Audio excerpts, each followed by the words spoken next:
Moin Netdev, I'm Ivan, I'm from Gcore.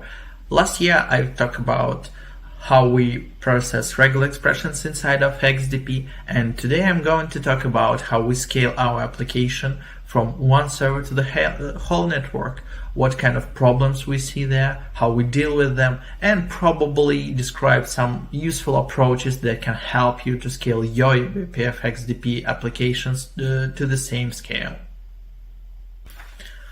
The community have already provided a lot of tools to work with eBPF.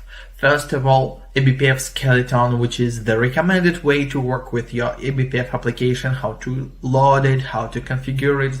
It seems a lot of things very easily. Compile once, run everywhere principle is very helpful when you work with different kernel versions. You don't need to test for every kernel version, but you can update your eBPF to your kernel in the runtime just on loading time. Also, XDP provides a very generic interface on top of the most network devices, on the most drivers, and it allows you not to know your hardware. It's very generic.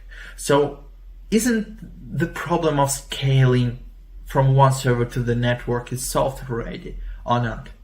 We have seen some issues with scaling, and I want to show what are the good and probably the bad approaches to help your application to scale to the whole network.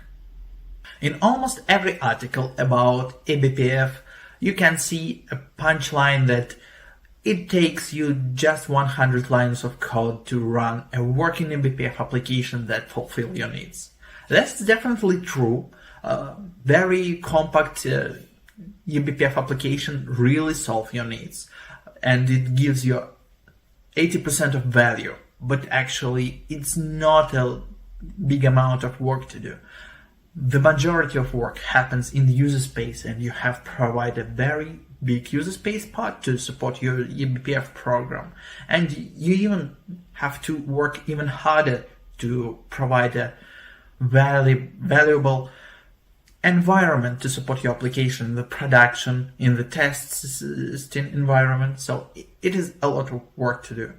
It is not just a very simple core application. The beauty of eBPF is that it is very slight and very compact, but it can help you in so many ways, solve so many problems. But the fact that it is so flexible, it creates a situation when every developer has their own understanding on what eBPF is and how to work with it. Probably our use case, a use case of service provider, is not equal to yours. For example, we don't have many kernel versions to support. We don't have a lot of operating system versions. We have just 1 or 2 versions of each of them in our production, and we constantly update them. What is critical for us is ability to update our application both on the configuration on the code. I will talk about this later. And monitoring of applications is extremely valuable for us. Of course, the most problems of scaling networking application is common to every application, but here in this talk I will focus mostly on the problems of eBPF in scaling. We really think that it has very specific flavor during scaling.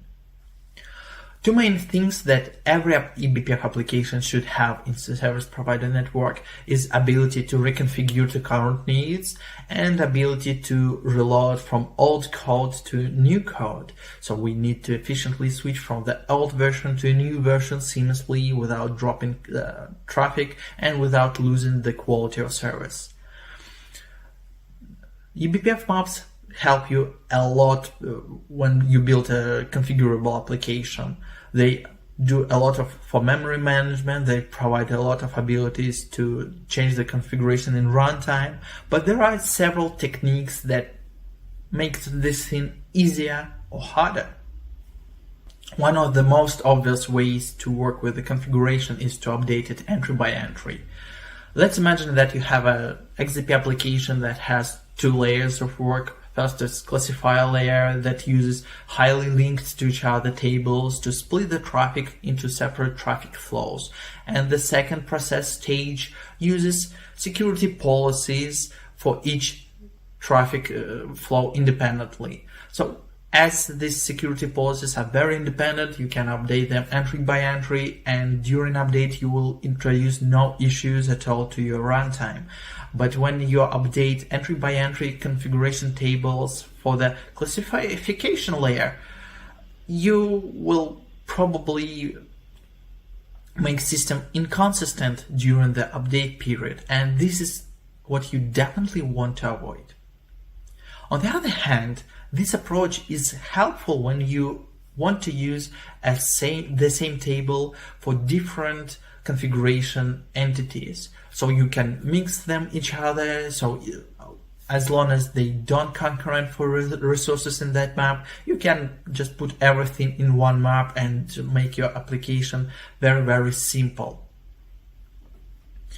As a drawback for this, sometimes you have to analyze your current configuration and very wisely think what to apply to your configuration to reach from the old state the new state. Sometimes it can be very, very complicated, and sometimes the operations how you can perform this update must be ordered. So you need to think about this when you choose this approach.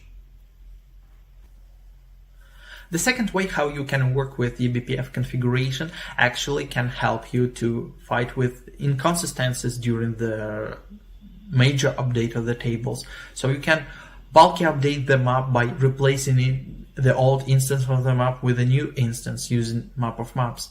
It is very transparent thing to update the whole configuration in one shot.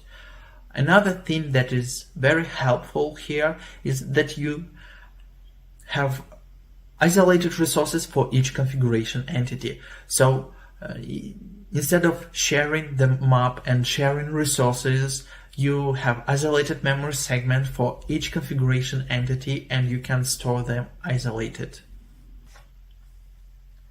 Even if you update the whole map in one shot, it doesn't protect you from all of the problems related to inconsistency because of dependency between the maps. So if you have a subsystem that has a lot of maps linked together that need to be updated in a very consistent manner, so probably you want to split your packet processing pipeline into the pipeline of eBPF applications and encage all the linked map inside one eBPF application. So you will have a code which uses the linked map and the maps together in one place. This will allow you to update all these entities at once. As a free bonus, you will get the update of the code during the update of the configuration, so you can switch from one version of subprogram to a new one without paying extra costs. Of course, it is not really free because on the user space, you need to work more on the management of resources. You don't only allocate one map, but you work on the subset of maps. You also need to load a new eBPF program, need to pin it, need to assign it to a prog map, and free resources from the previous program. Much more work on the user space part. It doesn't mean that you are limited only to one configuration update strategy though. You can and you should choose different strategies to update different parts of your eBPF program depending on your needs. So you can and you should decide how you update the configuration. Probably you should mix even updating map entry by map entry with half of the program swaps, depending on how bulky the configuration update is. This is a not problematic decision for XDP part because all that strategies inside of XDP code looks very, very simple and very, very identical, but the real difference is on the user space part, and switching between approaches sometimes can be quite painful in the user space because it will make you update a lot of code related to this. Very likely that you want to update your XDP application quite frequently and you don't have a version that will run forever without any changes. To achieve seamless upgrades from old version to a new version, you need to split configuration maps in two parts. First part is the configuration that can be restored from the configuration source. You don't need to handle this configuration from old version to a new one because you can restore it at any time. For the state maps, it's a little bit different because you allocate these states during the work of application, and this is the information which is actually applied to the client connections. So you want to reuse state maps from the old version to a new version, so should be backward compatibility, and even the old version should work with the states from the new maps. There are two major ways how you can upgrade your XDP application. First of them is atomic swap of the application on the attached device. The second one, you can use the libxdp-like approach when you attach a dispatcher to the NIC, and this dispatcher will call one or another XDP application depending on the version you want to load. After testing both approaches, we understood that libxdp-like approach to have a dispatcher that can switch to a next program is more flexible, because in most of the cases you not only want to jump to the next application, but you also want to restore which of instances of your application is currently active, and you also want to work with currently not active applications. So for instance, once you load one instance of application, configure it and use it as running one. So you want to switch to the next one. So you load a new instance, but you don't switch to it right immediately. You first need to configure it to fully prepare and only then do the switch. This approach also allows us to quickly switch between different versions and even use the reloading mechanism not only for update the code, but also to test the different approaches, how to work with different configuration options. For example, we can use the same versions of the code twice, but upload the different configuration to them and very quickly replace them on the interface, investigating which of them is more valuable, more useful in that particular scenario. eBPF metadata is extremely valuable for identifying instances of your application, because you may have a lot of them during the same time. And also there is additional meta information related to, for example, for loading, timestamp of loading of your application inside of kernel, because you want to identify also the same versions of the same program. This brings you to the problem that you definitely want your own loader of eBPF application. So the skeleton that is recommended by community is efficient, but it is not sufficient for reloading, because you have also a lot of work to do, how to pin your maps, how to pin your programs, how to switch between them, and probably you also want to adapt somehow your program to the current server. For example, production server may be different in terms of memory, supported CPUs, and so on. So you may want to update the configuration of maps according to the current implementation of the hardware platform you have. So this brings you that you also need a very high-end loader of eBPF application. And probably you want to adapt your application to the current hardware platform. In case there are multiple of them, some of them have more memory, some less. Probably you want to run the same eBPF program, which is quite huge, to work on the production servers in the limited developer laptop, which doesn't have so much resources, and you want to adapt this according to the needs. Let's talk about things that are absent inside of eBPF subsystem, and having them will make your life a little bit more easier. First thing that will be very welcomed is to have ability to insert map entry if you haven't found existing one. For instance, there are two different ways how to work with the state maps. One of them is conditional map, when you depending on existence of the entry in the state map, choose one or another branch of code to process the client packets. For example, if you have seen the client before, or if it is already known and you trust it. Another pattern how you can work with a state map is a scratchpad pattern, when you need a specific memory allocated for each, for example, client when you have seen it. So if you don't see the map entry in the state map, you have to allocate it every time, and because of limitation of XDP and eBPF, it turns in the pattern when you try to first to call a lookup function, then you call the update, and then you call lookup once again to get the pointed to that scratchpad buffer. So the code will be much more simpler if we will have this kind of function inside of Linux kernel.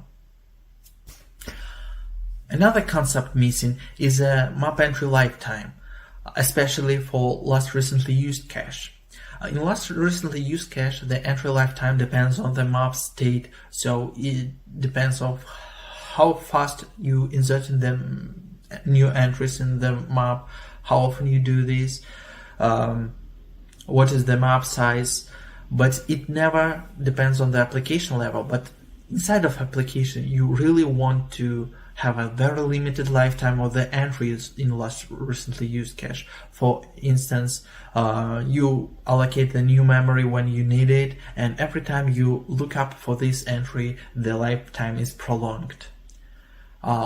Although those two concepts are very handy for developers, we pretty understand that they are very complicated in generalizing, especially because map entries have spin locks inside of them, may have atomic operations, and sometimes it's not very clear how to work with this concept in generic way. So is the XDP or eBPF program is that simple enough to be written only with 100 lines of code? Definitely yes, but the user space part is definitely huge, and depending on the reconfiguration strategy, depending on how much of reload you need, the user space part can be more and more complicated, and switching from one strategy to another really cause you a lot of additions to your user space part. And for some problems, especially for the reloading and managing the loaded programs, which you want to switch between them, there is no high-level libraries available, so neither Rust nor Go libraries contain this part of the code, so you need to work with low-level eBPF code to achieve the same goals. Not a problem, because eBPF is extremely handy, but anyway, there is no high-level interface. When you solve the problem of reloading and reconfiguring of your eBPF application in user space, your problems only begins, because when you scale your application from one server to the whole network, so this means that you need now to deliver configuration to all the nodes. You want to have a reliable way to deliver the configuration during very understandable time frame, and you need to know the status of that delivery. You want somehow to fall back from the new configuration, faulty one, to old working one. And you also need to version the configuration, because you want to switch between the versions, between different versions of your applications and between different versions of configuration. But this topic is definitely far away from eBPF and quite generic for all the networking applications. If you have tuned your XDP application to the maximum performance, it is good because you definitely will need to blow up this. You need a lot of different counters on the performance for your XDP application. You also need a lot of tracing inside of hotpath, because the more complicated XDP program is, the more complicated program and XDP pass and XDP drop verdicts are very generic verdicts, and probably your application have much more verdicts than just those two. You definitely need somehow to expose what decision was taken to that packet, and more specifically why and by which program. So it's definitely something that you have to still support inside of hotpath, because probably with a small XDP application on a single server, it might be not a big problem, but when you move to the whole network, it becomes more and more valuable and more complicated where and what become broken. We tested different approaches, and we understood that for tracing, it is essential that you need to be able to dump the packet dumps from your application. So XDP dump are not very helpful because they are very generic. They definitely dump the packets before or after your XDP program, but they have no meta information from your program. So you definitely want to inject the ability to dump the packets inside of your program. So to understand which part of the pipeline caused issues, what program has decided to drop the packet, and more specifically why. It is extremely easy to inject this data inside of pickups, because pickups contain packet command data, and you can push this metadata inside a packet command, and you can see this inside of Wireshark or other tools that can read pickups.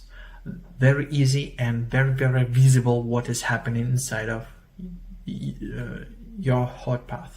Monitoring and network observability in the service provider network is a special thing, because we don't use it only internally, but we also propose it as a product for our customers. We allow the end customers to see what happens to their traffic, how we help their application to grow, what the attacks that we can mitigate for them, what is our help for their applications. And it's very sufficient information, and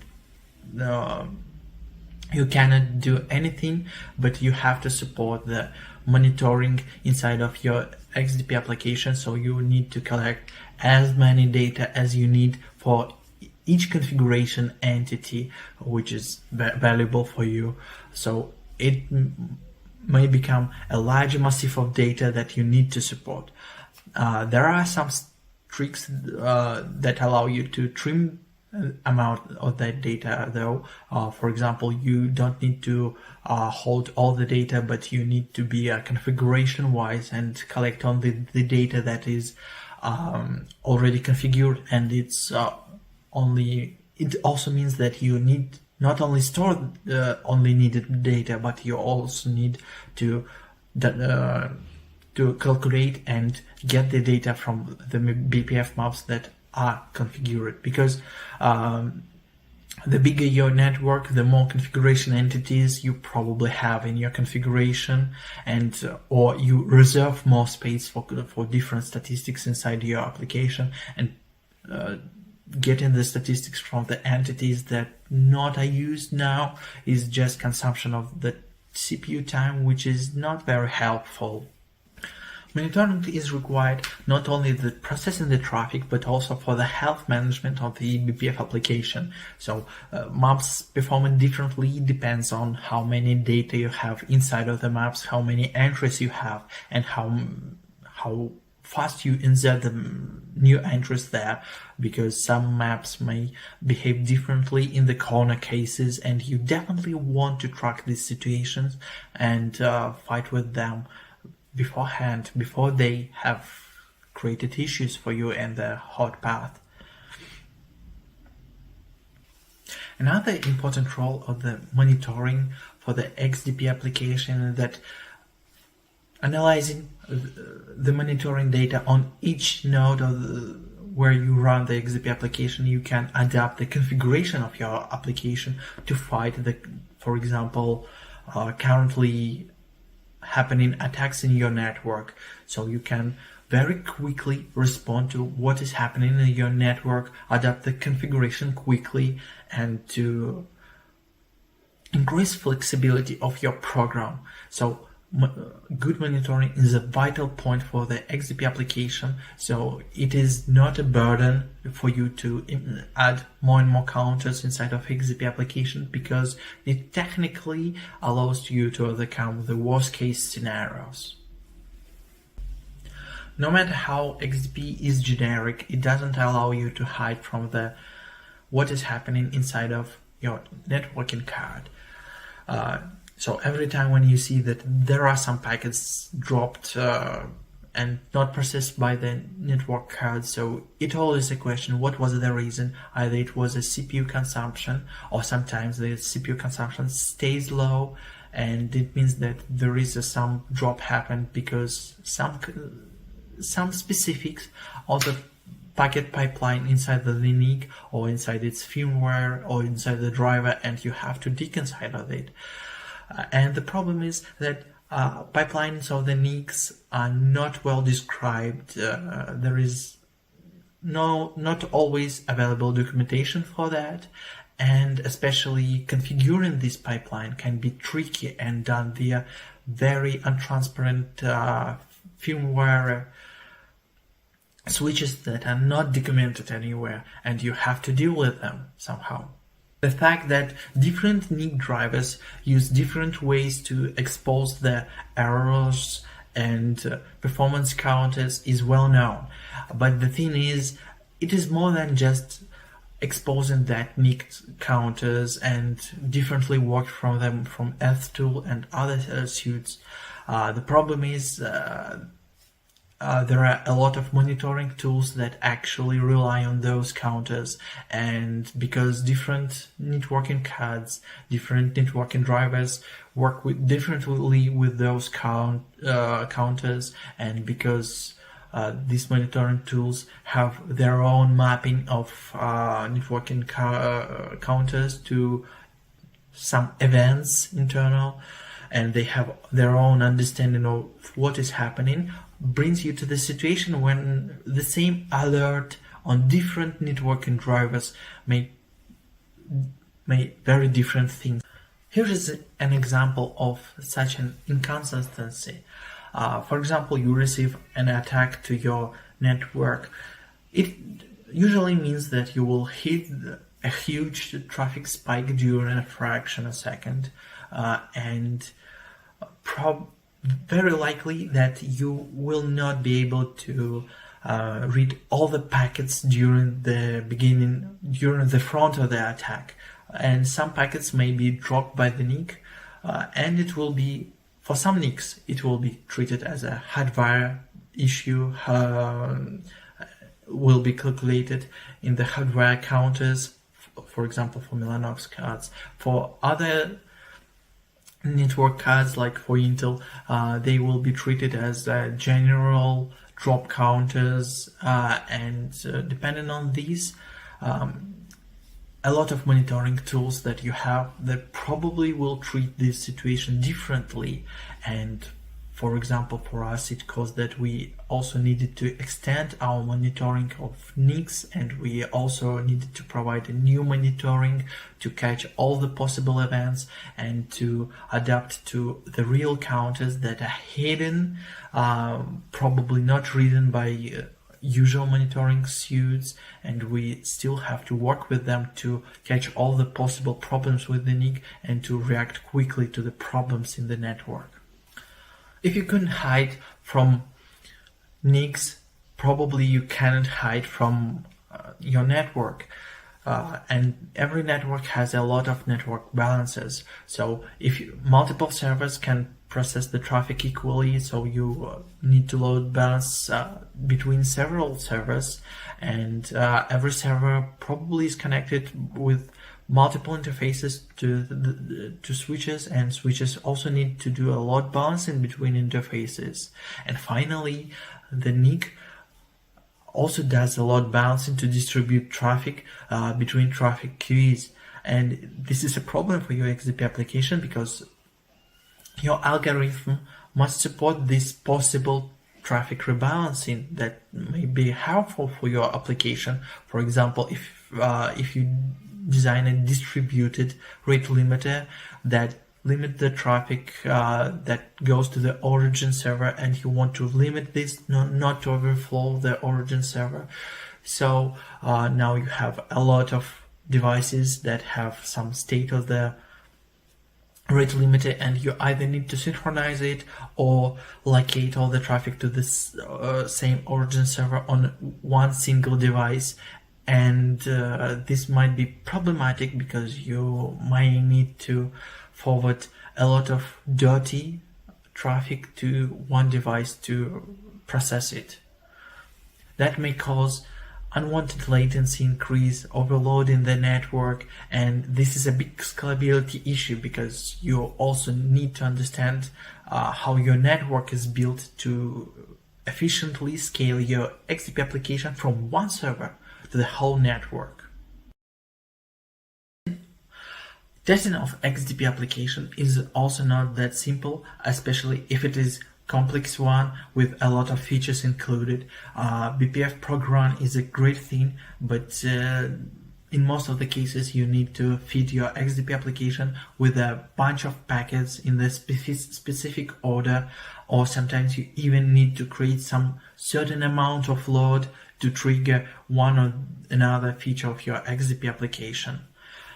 And we not started to talk even now if user space, which you also need to run together with your XDP. You need to also continue analyze the state of the XDP and provide a feedback for its configuration. So it becomes complicated because you also need to provide any kind of framework that able to functionally test your XDP application, and because it is very tailored to your needs, so probably the framework will be also some in-house work. With XDP application, you also have to invest into performance testing, because the more you scale application from one server to the whole network, the more likely you will hit situation when you will trigger a corner case for possibilities of your eBPF maps.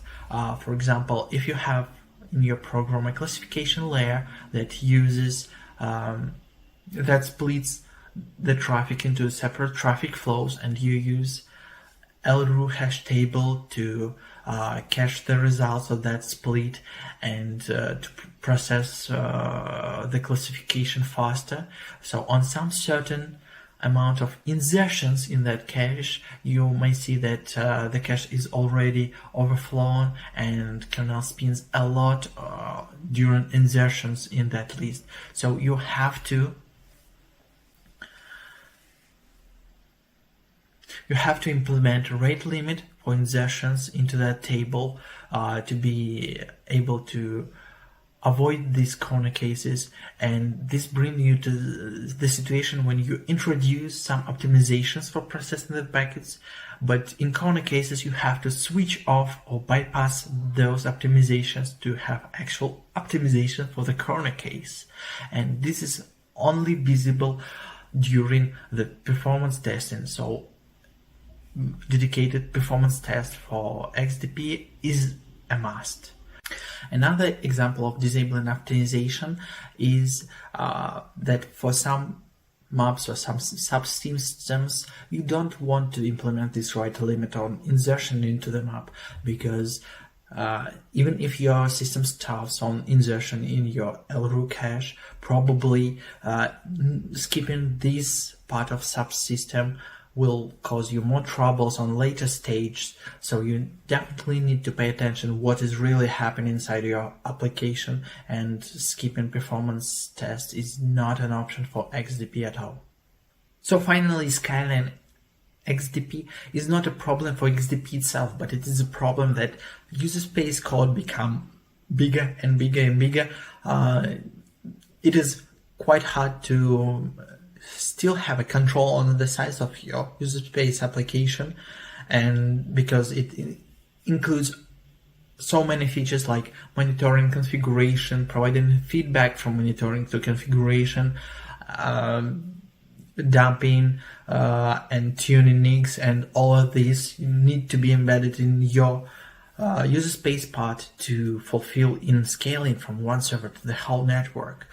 And amount of efforts that you need to spend to the operation all of this is also tremendous, and you still need to make all this to happen to really scale the eBPF application. And it's quite surprisingly that this topic is rarely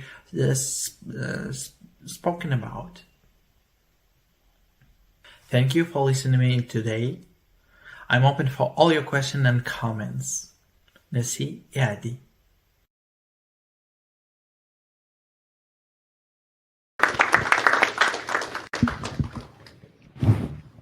He might be here. Is the speaker here? Or? Yeah, he's on. Can we put him on, please? Yes, he should be awake right now. He's far, far away from you. Hey, Ivan. Yeah, I mean, this is a question for you, and it's also a question for anybody else in the room. I'm wondering what are the best processing times for like a really, simple XDP program that anybody has seen? Because I didn't see anything faster than a mic and a half per packet and that translated pretty directly to 700,000 packets per second per core. And this was this was years ago, so it might be better now. And I think these were Mellanox cards and they were AMD boxes. I don't have anything more detailed in the hardware because I can't, the company doesn't exist anymore. But I'm just curious, like what people have seen. You want to take that, Ivan, and then we could go around and ask. Oh, we can't hear him. Wait. Second. Can you hear me now? Yes, we can. Sorry. So there are actually different approaches how to work with offloading of traffic, and so we definitely stopped on XDP because it's like the only technology that allows you not to bypass the kernel fully and still give a control to the next user space application. Because for us, and it's vital, because in our case, XDP is something that we use to prevent DDoS attacks, and we still have a lot of different user space modules to serve the traffic actively. So it either can be a web server, DNS server, or whatever. So we have a lot of them in our network, and we still want to coexist with them on a single server. So it's actually the only possible scenario, at least for us. Anybody else wants to take that? Okay, so okay, Jesse, you want? I could give a response. Oh. So let's do a poll. How many people write XDP programs for a living? That's not bad. How many people have ever written an XDP program? Well, there you go. So that's good. So I guess the statistics are pretty good on it. Did you need something else beyond that, or? I mean, I've never been able to. I guess my point is I've never been able to repro the stats I saw online, and I'm not sure why that was, and I don't know. I wasn't sure how to troubleshoot it, basically. But I know, this was a program that really just TX'd out. Obviously, dropping it's less work, but TX kind of on the same interface it came in on, just reflecting the packet back out. So doing like quick address swap and just getting the kind of the plug to plug latency for that. So I'm just curious if anybody else had other numbers, but yeah. So lots of reasons, right? Depends on maybe on the CPU clocks. It could depend on the memory you're using. I don't think there's one variable. Could be the nick.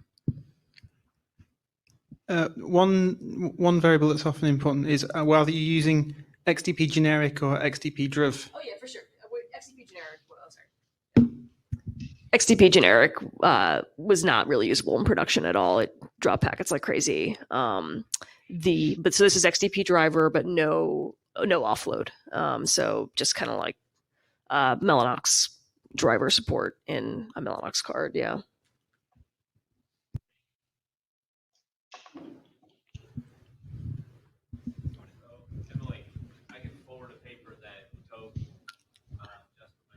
Wait, Mike.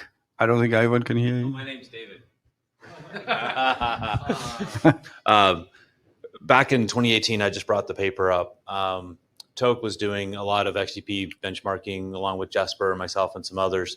And doing a fib lookup, he's showing the charts are showing about 5.5 million packets per second on a single core. If you start looking at drops, there's other charts in this. I can forward the location of that paper to you. Yeah, I think it's going after complete reproducibility. These are very interesting deaths. Yeah, the problem with XDP is everybody's showing these numbers on how many packets they can drop per second. Right. Exactly. And my hardware can already drop. This has been a long-going discussion with Tom. I can drop 50 million packets per second. Why are you showing me you can drop 10,000 with the same nick? Wait, I thought we agreed drops are good, right? They're good for benchmarking, maybe.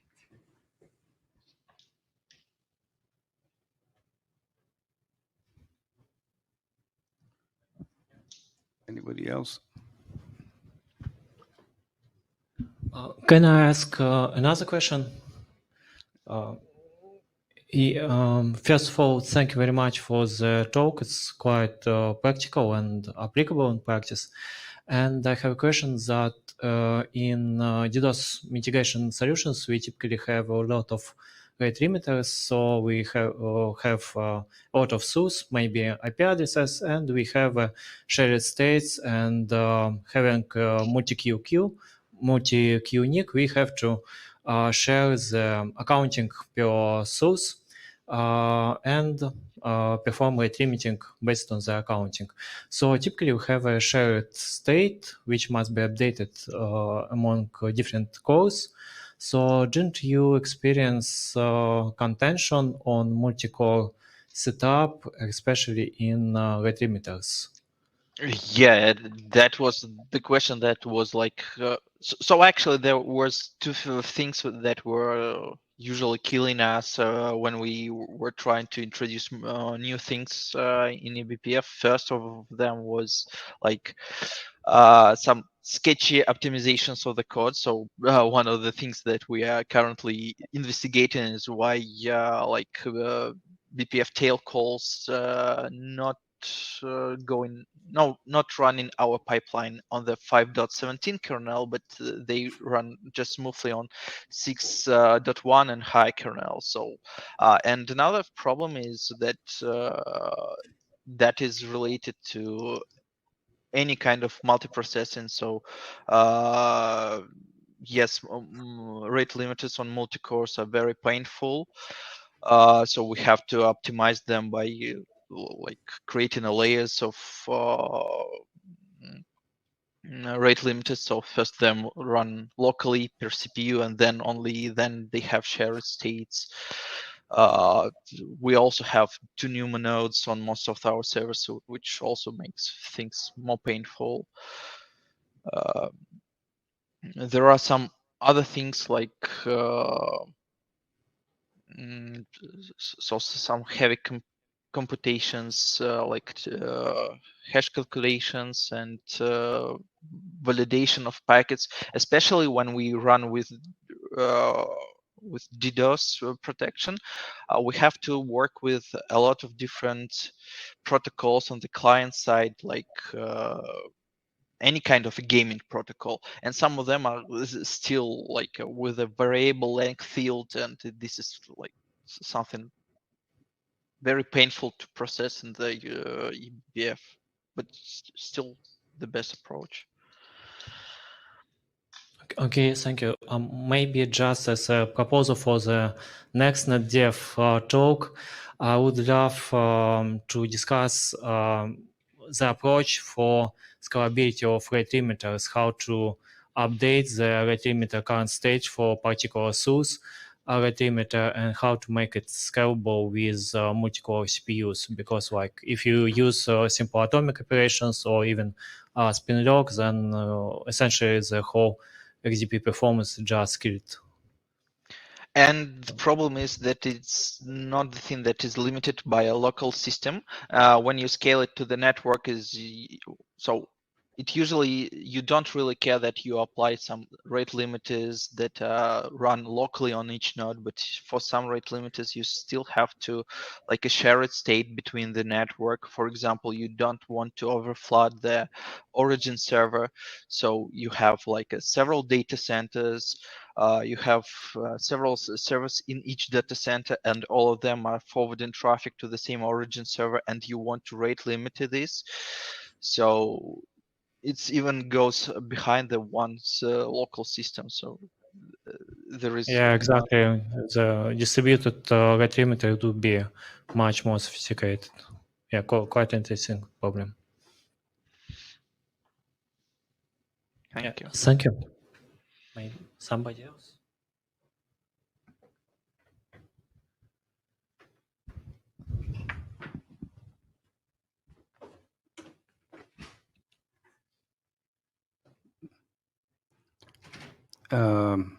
Ivan, thanks. We know it's very late where you are. You're the last session here. We appreciate you showing up. We've been great to see you here, but thank you for coming to the session.